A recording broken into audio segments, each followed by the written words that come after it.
นี่นั่งลงท่านนะไปหากินอีกเด้อแล้วกันเลิกคอยเมื่อต่อเพื่อนเท่าวันนี้โอ้ในเก้าอี้นั่งเลยอยากต่อบ้านค่ะกินเพื่อนเท่ามันยังสบายมึงลูกนี่มือนั่งกาแฟนั่งข้างกาแฟนั่งข้าง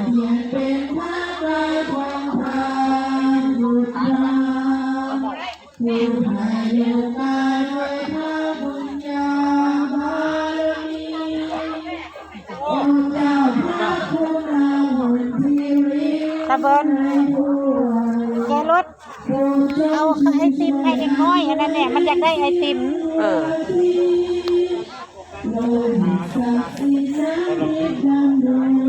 เดี๋ยวเขาตักให้ลูกยืนรอก่อน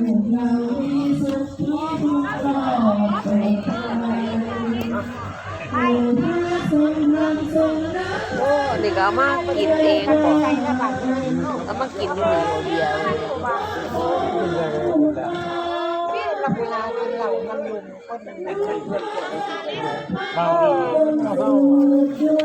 เมาแล้วกันนี้ไผล่ะน้อง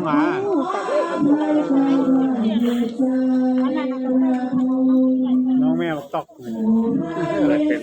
ได้บนนอกบ้านบ่ได้ยังเปิดนะ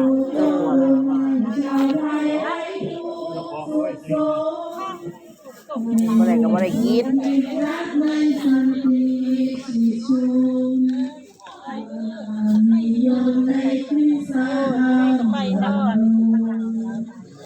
คนนี้ไฟน้ำเบิดจุดต่อน้ำเบิดบ่ได้บ่ร้านข้างหลัง